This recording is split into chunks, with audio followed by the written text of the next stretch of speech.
I sit at my parents' dining table, spine straight as a ruler, watching Tessa wave her hands dramatically while describing her latest promotion. Mom and Dad lean toward her, their faces bright with pride. Their good china gleams under the warm light of Grandma's antique chandelier, a Pierce family heirloom that will never be mine. So there I was, Tessa continues, with the CEO waiting for my presentation, when the projector dies completely. Dad chuckles. Let me guess, you handled it like a pro. Obviously, Tessa smirks, tossing her perfectly highlighted hair.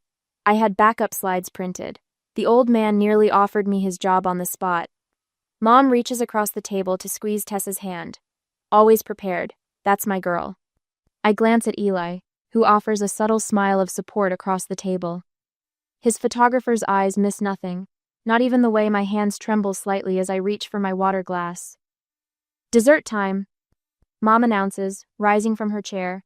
And Auden, for heaven's sake, relax a little. You look like you're at a job interview instead of Thanksgiving dinner. My cheeks burn. Sorry, I mutter, though I'm not sure what I'm apologizing for.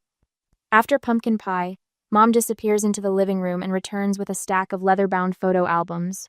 My stomach tightens. This familiar ritual, the parading of Pierce family memories, always leaves me feeling more like an observer than a participant. I thought Eli might enjoy seeing these, Mom says, voice lilting with false casualness, especially with the wedding coming up. That would be great, Mrs. Pierce. Eli responds with professional charm, though his hand finds mine under the table and squeezes. The albums open to reveal the perfect American family summer vacations, Christmas mornings, birthday parties, each page meticulously arranged, each photo a testament to the Pierce family legacy. I appear somewhere around page 10, a solemn-faced child with untamable curls standing slightly apart from the others. Dad offers commentary, while Tessa interjects with inside jokes that make my parents laugh. I watch Eli's face as he examines each photo with the careful attention he brings to his professional work. His brow furrows almost imperceptibly. When Mom steps into the kitchen for coffee, Eli's fingers tighten around mine. He leans close, his voice barely audible. Auden, these photos are edited. Your face, it's been copied and pasted across different backgrounds. The dessert fork slips from my fingers, clattering against fine china. Everyone turns. Butterfingers. I manage, but my mind reels. The evening rewinds and flashes, Mom frowning at my hair before dinner. You never could keep those curls under control. Tessa arriving with an expensive bottle of wine that Mom and Dad recognized immediately. Their appreciation punctuated with references to a vineyard tour I wasn't invited on. The familiar holiday choreography that positions me as an accessory, rather than family. Dad clears his throat. Eli, photographers always overthink images. It's probably just the film quality back then. Mom quickly closes the album. These old photos aren't worth fussing over. Speaking of the wedding, have you two finalized the venue? No, I say, my voice steadier than I feel. My heart pounds against my ribs, but something inside me hardens. I want to see those photos again. Tessa jumps in, her smile too bright. Actually, I've been meaning to ask about your color scheme. I need to know what shade to shop for. I don't look at my sister. No, I want to look at these again. The room falls silent. Mom and Dad exchange a glance I've seen 1,000 times but never been able to interpret. Tessa suddenly becomes fascinated with gathering dessert plates. Don't be ridiculous, Auden. Mom says, her fingers white-knuckled around the album. These old things are boring, everyone. But I see it now, the fear behind her irritation. For the first time, I realize my entire childhood narrative might be fabricated. The thought makes me dizzy. Eli slides the album toward himself. These compositions are really interesting, Mr. and Mrs. Pierce. The framing choices, especially. He pulls out his phone. Do you mind if I take a few photos? For inspiration? As he snaps pictures of several pages, I watch my parents' faces. The mask of parental indulgence slips just enough for me to see what's underneath panic.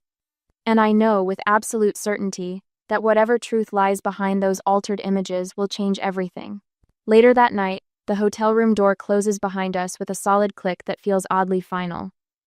Eli sets his laptop on the desk while I pace the worn carpet, my mind still reeling from dinner. Without a word, he connects his camera to the computer and downloads the photos he took of my family albums. Are you sure about this? I ask. my voice barely audible above the hum of the heating unit. Eli looks up, his expression gentle but determined. You deserve to know, Auden. I nod and perch on the edge of the bed, watching as his fingers fly across the keyboard. The professional software he uses for his photography work fills the screen with complicated menus and options I've never understood. Within minutes, he has several photos open side by side. Look, he says, turning the screen toward me. See how your face is positioned exactly the same way in these 3 different occasions? Same angle, same expression, same lighting, even though the backgrounds are completely different. My throat constricts as I stare at the evidence. It's undeniable. The summer barbecue, Christmas morning, and beach vacation photos all feature the exact same image of my face, digitally inserted into different scenes. That's not possible. I whisper, though the proof is right before my eyes. The software confirms it, Eli says, pointing to numerical values I don't understand. The facial recognition matches are identical, literally 100%. That never happens with genuine different photos. I sit heavily on the bed, my breath coming in shallow gasps, as buried memories begin pushing toward the surface of my consciousness. A woman speaking words I couldn't understand. Someone telling me to forget what? There's more, Eli says, his voice tight. This vacation photo? The shadows don't match. See how your shadow falls at a different angle than everyone else's? And the EXIF data, he pauses, clicking through menus, shows different timestamps for parts of the same image. The room spins slightly. I grab the edge of the mattress to steady myself. We need to talk to them, I say finally, surprising myself with how steady my voice sounds. Morning comes too quickly. We sit in our rental car outside the Pierce family home, neither of us moving to open the doors. Through the living room window, I can see Mom Meredith arranging flowers, a normal Sunday morning activity that now seems like a performance. Ready? Eli asks, reaching for my hand. No, I answer honestly. But let's go anyway. The atmosphere in the house is charged the moment we enter. Dad Douglas stands with his arms crossed by the fireplace, as if he's been waiting for us. Meredith perches primly on the edge of the sofa, her back rigid, while Tessa hovers near the doorway, eyes darting between us all. What's this about? Douglas asks, though his tone suggests he already knows. I take a deep breath. The photos in the albums, they're edited. My face was added afterward. That's ridiculous, Meredith says immediately, but her knuckles turn white where they grip her knees. We have proof, Eli says quietly, opening his laptop. Facial recognition software confirms it. The same exact image of Auden appears across multiple photos that supposedly span years. Maybe there was some touching up, Douglas admits reluctantly. Professional photographers do it all the time. Meredith nods quickly. We were just trying to make you feel included, dear. You were always running off when we tried to take family pictures. I was difficult to photograph? I ask, my voice rising. Or I wasn't there. The silence that follows is deafening. I want to see my birth certificate, I say firmly. And any adoption documentation you have. Tessa gasps. Douglas and Meredith exchange glances. This is getting out of hand, Douglas says, his voice hardening. We've given you everything, Auden. A good home, education, opportunities. We gave you everything. Meredith suddenly snaps, her composed facade cracking. She stands, hands trembling. Everything. And this is how you repay us? Her outburst confirms what I already suspect. If you pursue this nonsense, Douglas says, stepping closer, we'll have no choice but to reconsider our financial support. Your position at Mitchell and Barnes was a favor to me, remember? The threat hangs in the air between us. My job, my security, everything could vanish. I look at him, this man I've called father for 26 years, and see a stranger. We should go, Eli murmurs, guiding me toward the door. Later that afternoon, my phone rings. Tessa's name flashes on the screen. Please, Auden, she says when I answer, her voice thick with tears. Just leave the past alone. Mom's a wreck. Dad's talking about changing their will. Can't we just go back to normal? For the family? For the family. The words echo strangely in my head as fragmented memories surface a woman speaking Serbian, telling me to be brave. Someone, Meredith, instructing me to forget your real mom. After I hang up, panic sets in. I have no birth certificate that I've ever seen. No baby photos before age 4. No memories that align with their carefully constructed narratives. Who am I without the Pierce identity? What happens if I pull this thread and everything unravels? That evening, Eli's voice breaks through my spiraling thoughts. Found something, he says, pointing to his laptop screen. The metadata on these digital copies shows when the manipulations were done, all between 1997 and 1998. I stare at the dates, a small vindication that steadies me. As we drive back to our hotel that night, I wonder, do I have the right to unravel this family, however false it might be, when they did provide me a home for 26 years? Would you pursue the painful truth, or accept the comfortable fiction you've lived with all your life? A day later, the phone rings at exactly 9:17 a.m. My boss Carol's voice carries through the receiver with a careful neutrality that instantly raises my guard. Auden, I received a concerning call from your father this morning. My stomach plummets. I grip the edge of my desk until my knuckles turn white. What did he say? He mentioned you might be experiencing some difficulties. A mental health episode, he called it. Carol pauses. He suggested you might need family intervention. The walls of my cubicle seem to close in. Douglas, reaching into the one space I've carved out for myself, separate from the Pierce family legacy. I'm fine. I manage, though my voice sounds thin even to my own ears. There's been a family disagreement, that's all. If you need time off. I don't. The words come out sharper than intended. Thank you for your concern, but I'm perfectly capable of doing my job. After hanging up, I check my phone.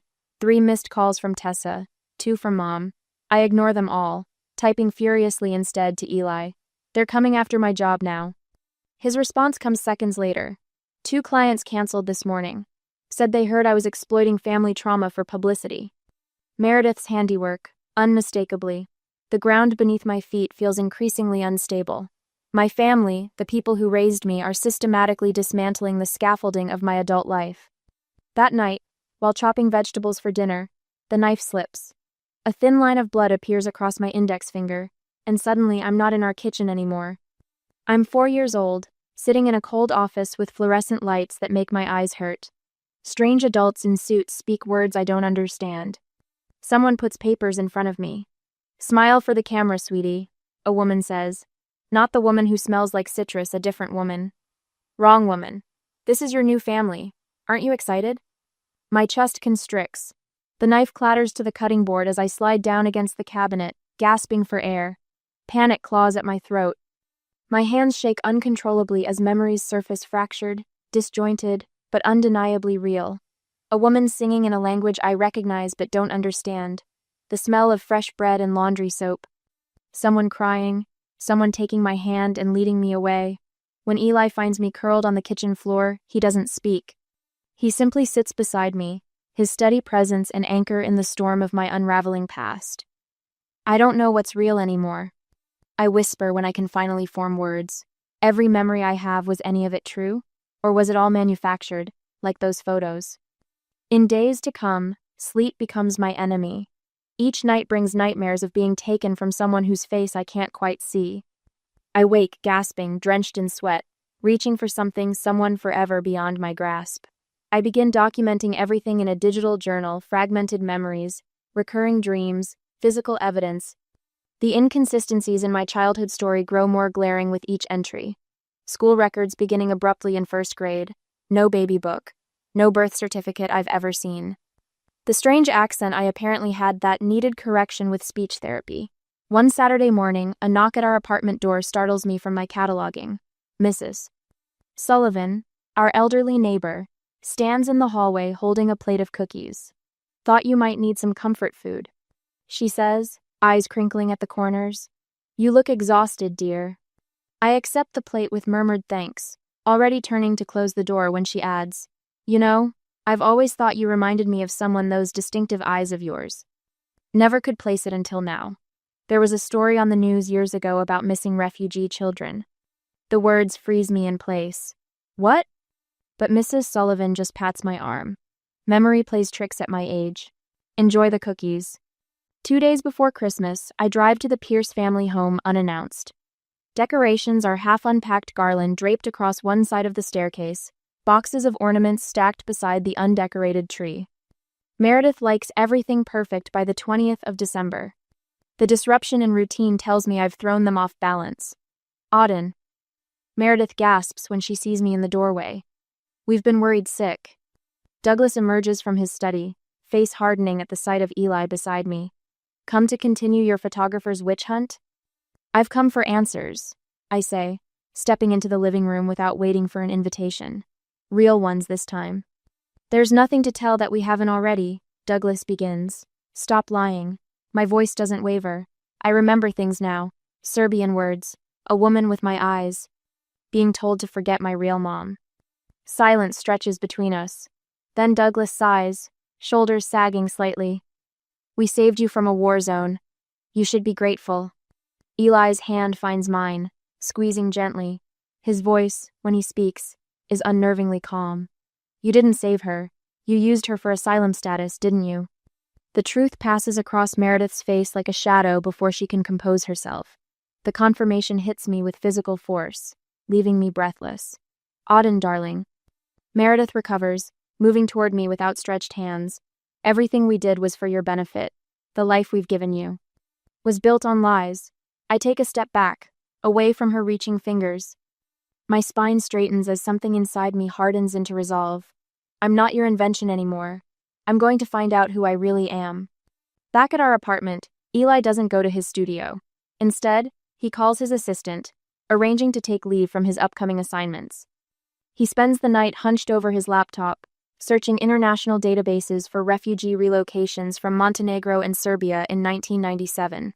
There's a pattern, he murmurs as dawn breaks, showing me records of children officially listed as accompanying family members on immigration documents. Many with incomplete documentation due to wartime circumstances. My phone buzzes constantly with messages from the Pierces. Meredith's pleas for understanding. Douglas's thinly veiled threats about inheritance. Tessa's tearful voice messages asking what she did wrong. I stop responding, channeling all my energy into the search instead. A week after Christmas, I make the call. My hands are steady as I dial. 911. What's your emergency? I need to report a crime, I say, voice clear and determined. I believe I was kidnapped as a child. While waiting for the officer to arrive, I recall the name I heard once during a heated argument between Meredith and Douglas, when they thought I was asleep. Novi Sad, then Belgrade. Places they didn't know I remembered. 10 minutes later, the doorbell rings. I open my laptop to show the officer a Facebook profile I've been studying for days. A woman with my same distinctive eyes, living in Novi Sad, Serbia. The woman whose family name is Novic. My mother. The next day, I spread the documents across Officer Marshall's desk methodically, like arranging puzzle pieces that might finally reveal the picture of my life. My hands no longer shake, determination has steadied them. These are the edited photos my fiancé discovered. I explain, pointing to the printouts where Eli has highlighted identical facial positions across supposedly different years. Notice how my expression never changes? Same pixels, different backgrounds. Officer Marshall leans forward, squinting through reading glasses. His skepticism is palpable in the fluorescent-lit police station, but I've anticipated this. Eli sits beside me, his photographer's instincts on high alert. And these timestamp discrepancies? Marshall asks, tapping one photo. The metadata shows editing dates from 1997 to 1998, when I was supposedly 4 years old. Why would anyone need to manipulate a child's normal photos unless they were creating a false history? I pull out the journal where I've documented everything, the Serbian words that surface in my dreams, the memory fragments of a woman singing lullabies that don't match Meredith's voice, the absence of any documentation before age 4. Marshall's expression shifts subtly as I demonstrate the facial recognition software results on Eli's laptop. The professional detachment in his eyes gives way to genuine concern. There's no record of my adoption, I continue. No birth certificate I've ever seen. When I mentioned Novi Sad yesterday, a place name I shouldn't know, my mother, Meredith, dropped a glass. Officer Marshall, I believe I was taken during the Balkan conflicts. Marshall reaches for his phone. I'm calling Detective Miller. She specializes in missing persons and international cases. Before he finishes dialing, the station door swings open. Douglas and Meredith stride in, their casual country club attire, incongruous with the tension etched across their faces. "There you are," Douglas announces with forced joviality. "We've been worried sick." Meredith rushes toward me, maternal concern painted on her features like stage makeup. "Auden, honey, we understand you're going through something difficult. These delusions." "Delusions?" I repeat, not moving from my chair. "The wedding stress?" Douglas explains to Officer Marshall, ignoring me completely. "And she's always had an overactive imagination. When she was little." "When I was little, was I even your child?" My voice cuts through his performance. Marshall watches them closely. "Mr. and Mrs. Pierce, your daughter has presented some concerning evidence. Perhaps you could clarify a few points?" "This is ridiculous," Douglas sputters, but I notice a thin film of sweat along his hairline despite the station's aggressive air conditioning. "We're her parents. We've raised her since." "Since when exactly?" Marshall interrupts. "Miss Pierce says she has no documentation of her early childhood." Meredith steps in, her voice honey-sweet. "There was a house fire when Auden was 5. Many documents were lost. We've explained this." "First time I'm hearing about any fire," I say quietly. Douglas shoots Meredith a warning glance, but she's already talking again, words tumbling out too quickly. "The adoption was private, international. Things were different back then. The paperwork wasn't as stringent." "So there was an adoption?" Marshall clarifies, making notes. "Of course there was." Tessa's voice startles us all. She stands in the doorway, winter coat unbuttoned, cheeks flushed from the cold. "My parents went through proper channels. They still have all the documents at home, even their Yugoslav passports from when they traveled to..." Meredith's sharp intake of breath stops Tessa mid-sentence. "Yugoslav passports?" Detective Miller asks from behind Tessa, having arrived unnoticed during the commotion. "I thought you said the adoption was handled through American agencies, Mr. Pierce." The room falls silent. Douglas's face hardens into something I've never seen before. Not anger, but fear. Detective Miller introduces herself, then makes a call. Within minutes, an agent from Homeland Security is on speakerphone, and the investigation is escalated to federal level. "Immigration fraud crosses jurisdictional boundaries," Miller explains, watching my parents' expressions crumble. Later, alone with Detective Miller, a question stops me cold. "Do you want to press charges against Douglas and Meredith Pierce?" My throat tightens. These people raised me, clothed me, educated me, yet they stole me from someone else, someone who might have spent 26 years wondering where her child disappeared to. When the detective asked if I wanted to press charges against the only parents I'd ever known, I hesitated. Would justice be served by their punishment, or was finding my true identity enough? What would you do when those who raised you are also those who stole you? Back at Eli's apartment, we work in synchronized focus. While Detective Miller provides resources on international missing persons cases, Eli uses translation services to craft a careful message to Andriana Novic, the woman whose Facebook profile shows my eyes staring back from a stranger's face. She responded. Eli announces at 2 a.m., voice cracking with exhaustion. The message describes a daughter named Liljana, taken during a refugee processing in 1997. The details match my earliest memories: a blue blanket with yellow stars, a small apartment above a bakery, a lullaby about ravens. When the facial recognition software confirms an 88% similarity match between my features and Adriana's, Adriana's, something breaks loose inside me, relief and grief in equal measure. Morning brings Douglas and Meredith to the police station, shoulders slumped in defeat. The facade has cracked beyond repair. It was wartime, Meredith whispers, eyes fixed on the linoleum floor. Everyone was desperate. Douglas stares at his hands. We made arrangements with someone at the refugee center, a neighbor who knew people. Money changed hands. Detective Miller nods to me. We've arranged a video call with Andriana Novic. She's still in Serbia. She pauses, watching me carefully. Are you ready to meet your mother? I look at Eli, whose steady presence has anchored me through this storm, then back to Miller. Yes, I say, surprised by the calmness in my voice. I'm ready. I watch my parents stride into the lawyer's office, their movements crisp with practiced confidence. The family attorney, Mr. Winters, follows behind them, his leather briefcase gleaming under the fluorescent lights. My stomach clenches as they take seats across from me. Mom's hands tremble slightly as she folds them in her lap. It's the first crack in her perfect facade I've ever witnessed. Dad clears his throat, his pleading tone so uncharacteristic it momentarily throws me off balance. Auden, sweetheart, he begins, voice gentle in a way I've never heard before. We've had our differences, but we're still family. Mr. Winters slides a document across the polished conference table. The Pierces are prepared to offer a generous settlement if you're willing to put this unfortunate misunderstanding behind you. I scan the numbers without really seeing them. The figure is substantial enough to buy a house, start a business, secure a future. Mom leans forward, her perfume washing over me in a familiar cloud. Your wedding, she whispers. We could have it at the Lakeside Country Club. Everything you've dreamed of, Auden. Everything you deserve. My phone buzzes.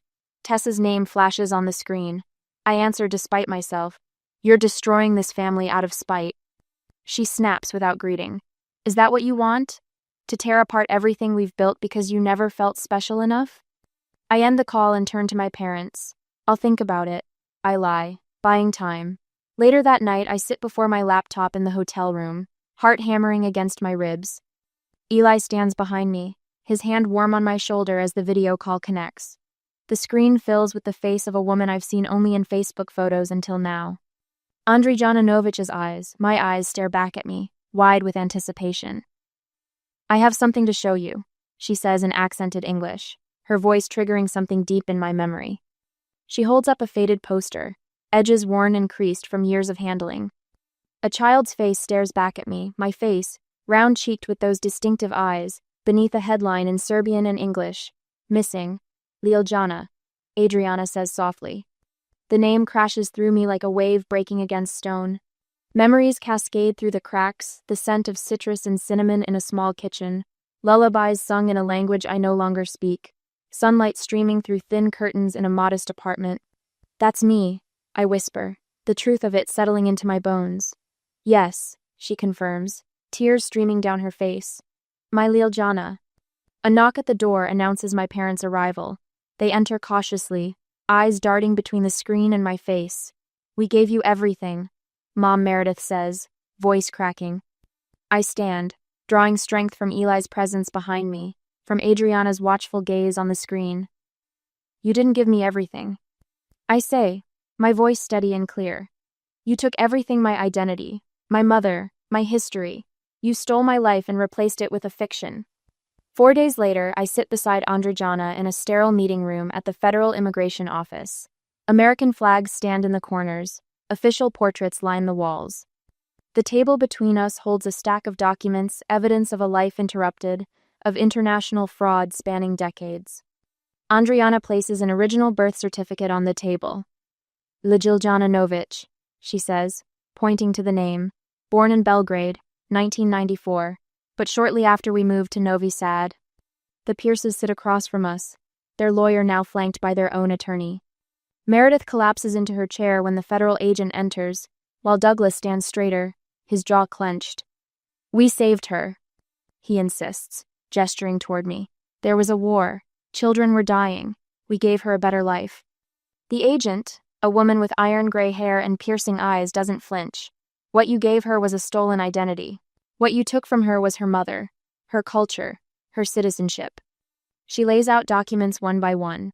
Immigration fraud, falsified federal documents, international abduction. Douglas pales as she continues. These are serious federal offenses, Mr. Pierce. We're looking at citizenship revocation and deportation proceedings. I feel strangely calm, watching the people who raised me crumble before my eyes. I am no longer the confused daughter seeking approval, but a composed witness to justice unfolding. Eli stands quietly in the corner, his camera capturing the moment, evidence becoming history, truth finally exposed to light. You claimed refugee status based on a child who was not legally yours? The agent states flatly. You provided falsified documents to federal agencies.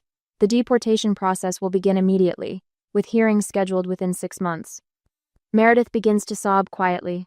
Douglas puts his arm around her, his eyes fixed on me with an expression I can't read, regret perhaps, or simply calculation of losses. What about Tessa? I ask, thinking of my sister for the first time in hours. The agent flips through her file. Miss Tessa Pierce's citizenship status remains under investigation. As an adult born to non-citizens who obtained status fraudulently, her case presents complications. Quote, later that week, I stand in the attic of what was once my home, boxing the few belongings I want to keep.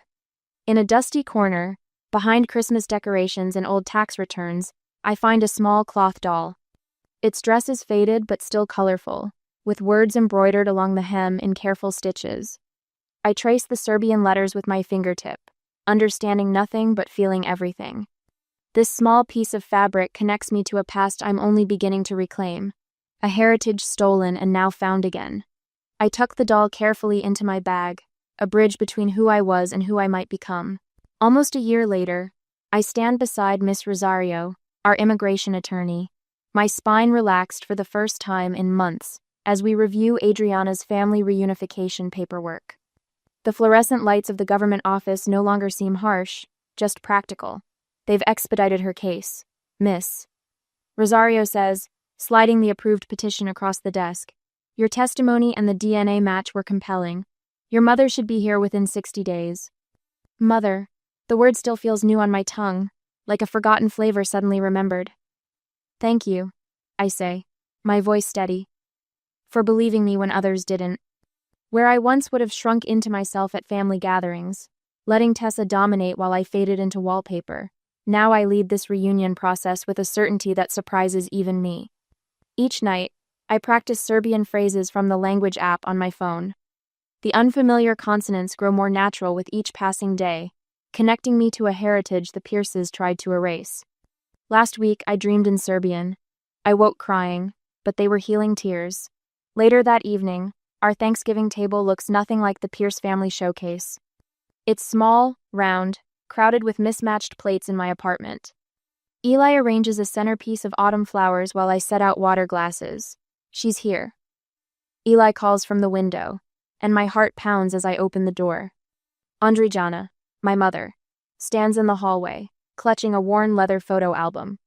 Her eyes, my eyes, crinkle at the corners when she smiles. Dobro došla, I say, the welcome feeling right in my mouth. We sit together after dinner, the album open between us. These photos aren't digitally perfect like the Pierce albums. Some are creased, others faded, but every image is authentic. 4-year-old me riding a tricycle. Toddler me with chocolate birthday cake smeared across my face. Infant me asleep in Adriana's arms. This was our apartment in Novi Sad, Adriana says, pointing to a sunny balcony where potted geraniums bloom. You love to help water the flowers. Eli watches us, his photographer's eye capturing candid moments on his camera. When Adriana asks about our wedding plans, I answer naturally. I'm Auden, I tell her, born Yiljana. Both are true now. The evening of our engagement party arrives with spring sunshine. Our small backyard fills with friends, fairy lights strung overhead as dusk approaches. Andrijana arrives carrying a tray of pastries, the sugar dusting her fingers. Kifle, she says, setting them on the table. With walnuts and apricot, the bakery where I work let me use their kitchen. The scent hits me with the force of memory, sweet, buttery, foreign yet familiar. The smell reminds me of home even though there was a war, she says, her accent wrapping around the words. Her eyes meet mine across the table. Now I have home again. A week later, I stand at the mailbox, a stack of wedding invitations in my hands. The first envelope already journeys to Andrijana's apartment across town. Inside each cream-colored card, our names are printed in dual languages, English on one side, Serbian on the other. The translation feels right, a bridge between worlds rather than a division. My phone buzzes with a text message from Tessa. Can we talk, please? I slide the phone back into my pocket without answering. Not yet. Maybe someday. On my desk at home sits a brochure for international adoption advocacy. The organization helps families separated by war and immigration battles. They've asked me to speak at their fundraiser next month. Another bridge to build. The final invitation remains in my hand, addressed but unsealed. The Pierces. My fingers trace the embossed lettering as questions rise in my mind. As I seal the envelopes for our wedding invitations, I wonder about forgiveness. Is there room in a rebuilt life for those who once tore it down? Or is it wiser to close certain chapters completely? What would you do? Extend an olive branch, or protect the peace you finally found. I drop the last envelope into the mailbox. Whatever comes next, I face it as both Auden and Liljana whole at last.